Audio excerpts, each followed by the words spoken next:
But the first guest for tonight is Luke Donnelly, who's sitting next to me.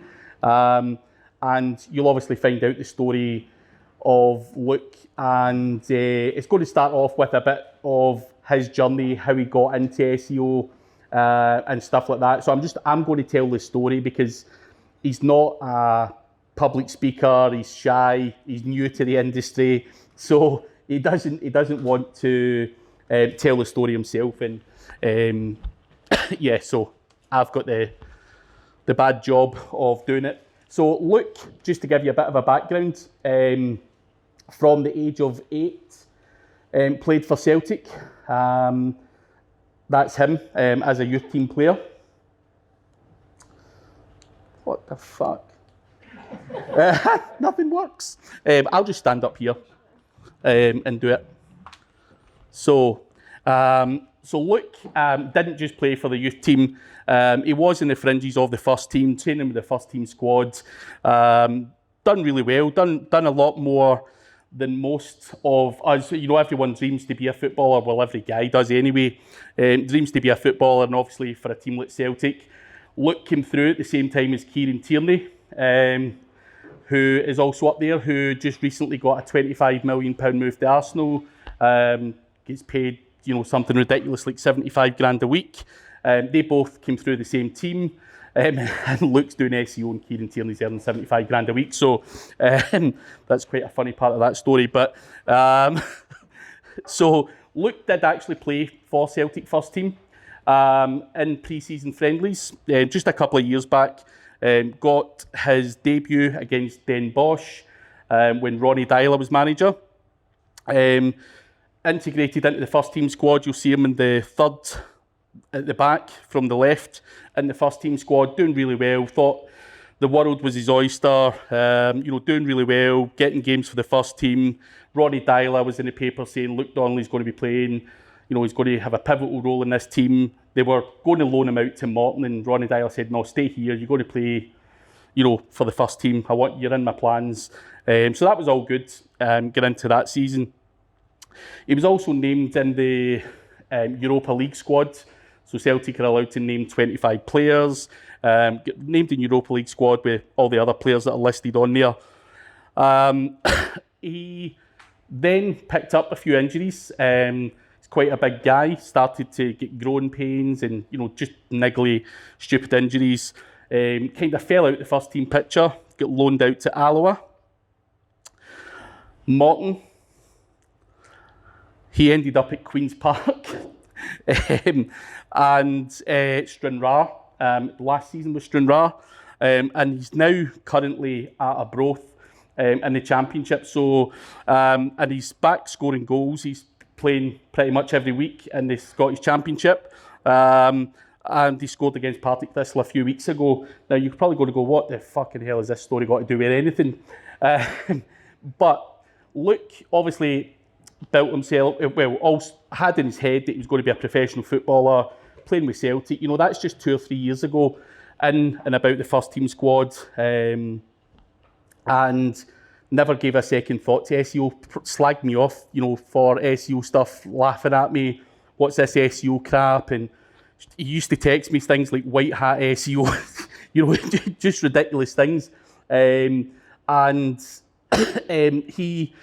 he got released by Celtic. Brendan Rodgers came in, didn't fancy him as a player, and he got released. You know, his contract was out, wasn't really doing much, got released at the age of 21. So he was that close to making the big time, and then get released.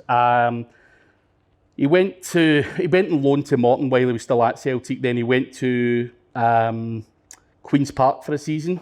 He was sitting on the bench for Queen's Park, not really motivated. You know, he ended up having to go in to a job. In fact, we've got one more slide. It's quite a funny one, actually. So he was in a sweatshop. Then that is Luke in the background. We actually photoshopped his face on there. But he ended up doing really well at Celtic, earning really good money, had a nice car, to not having anything and had no clue where to turn. So he ended up 2 years in a sweatshop, working, all the hours God sent with people, treating them like crap.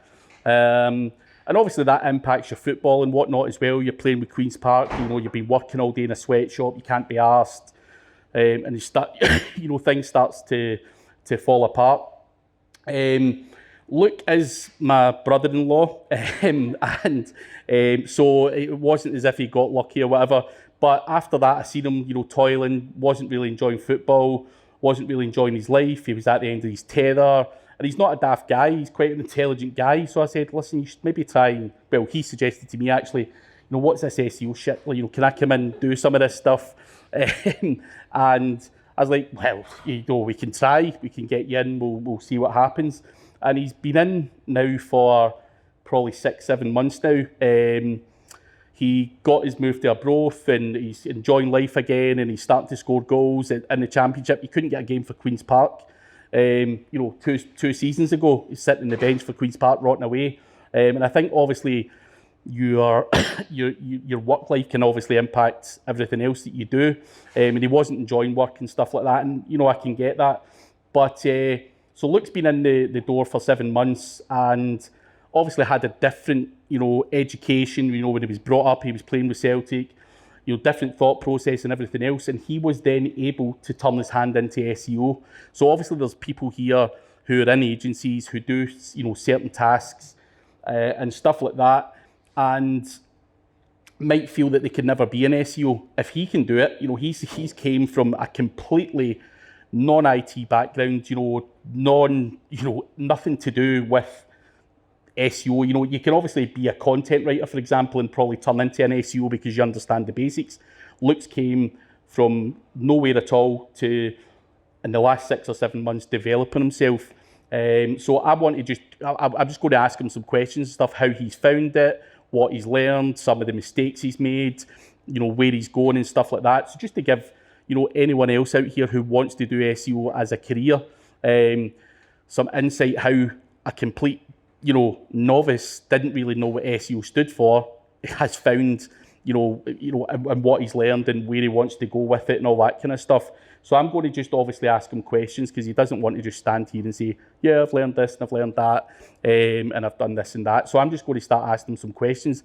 Also, if you guys have got any questions you want to put to him, in terms of, he's not an experienced SEO by any stretch of the imagination, so no funny technical questions, but in terms of development, how he learns, where he learns, what he does, anything like that, he's more than happy to answer them as well. So I'm going to just answer, have a chat with him, get some stuff, some feedback from a guy who's, been dragged in to my office and basically been shoved into something he knew nothing about. So look, coming from the football background, coming into SEO is obviously a massively different business, in terms of what you do and stuff like that on a daily basis. What sort of things would you say were the hardest to adapt to? Like, what do you mean? Like, do you find content writing hard, or was it the tools? Because obviously you're coming in and everything's overwhelming. People are going, SEMrush this, or look at that, and you're going, what the fuck's SEMrush? I found stuff like SEMrush and stuff like that, I found hard to kind of adapt to, but obviously we've got help from Kyle and stuff like that in the office, so they are more than happy to help. But content writing and stuff like that, I found quite, at first I thought it was like too simple, like in terms of you just need to do so much, but no, I found content writing, I picked up quite well, aye. But what sort of things would you think, or what blows your mind just now? What do we talk about in the office that people, that you just go, fuck, I don't even know what they're talking about? Is there anything? No, having read, obviously before I came in, I read your programme, so I kind of had a basic gist of it, but in terms of like what I've actually picked up, it's been good.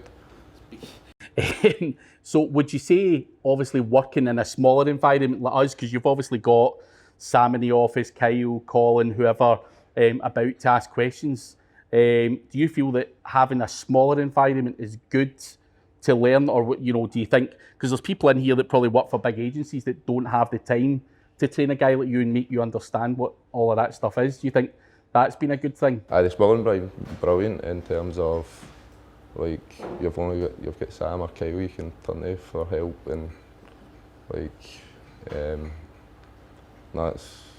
not much else. But Sam and that have been good. Sam and that have been good.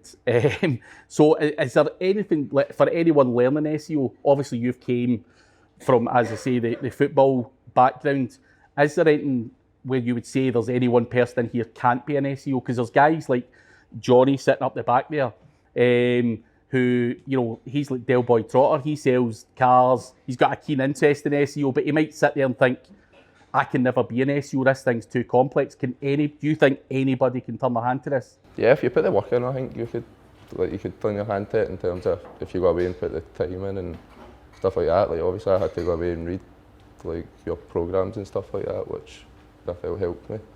Do you think company things like this help as well? Aye, definitely. Just listen to people and all that stuff? No, definitely. Probably not listen to me, but listen to no, if you come away, and obviously with the last one, there was a lot of good speakers there, so you can come here and pick stuff up.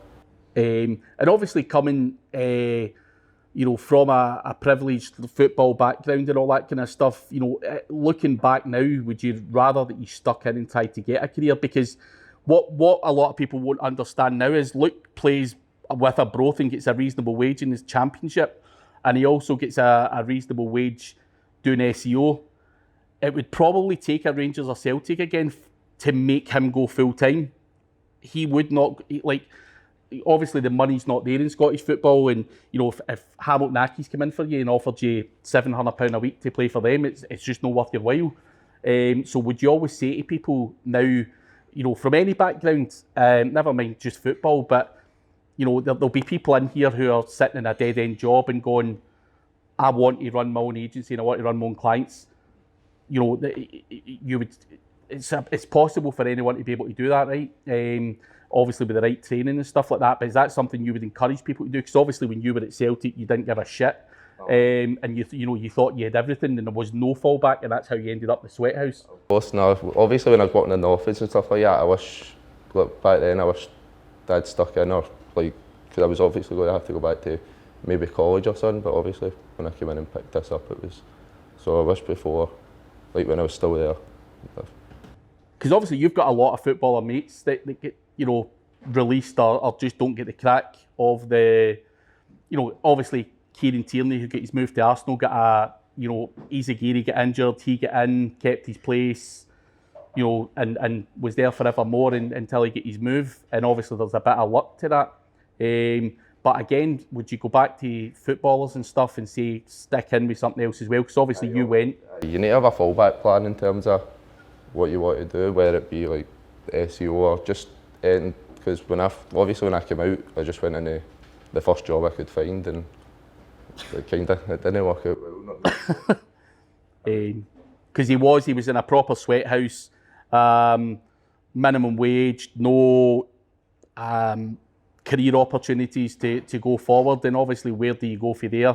You end up, you're 23, you could go on 24, and then you hit 30 or whatever, and you've never really done cash handling or anything. You definitely need to have a fallback plan, and obviously I wish I stuck in terms of found something at school.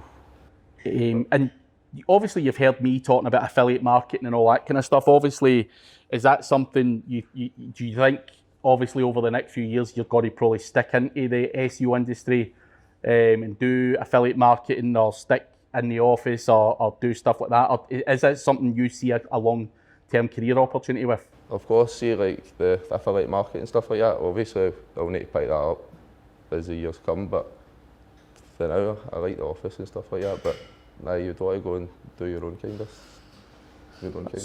good. Market. Is anyone out there got any questions they want to put to Luke?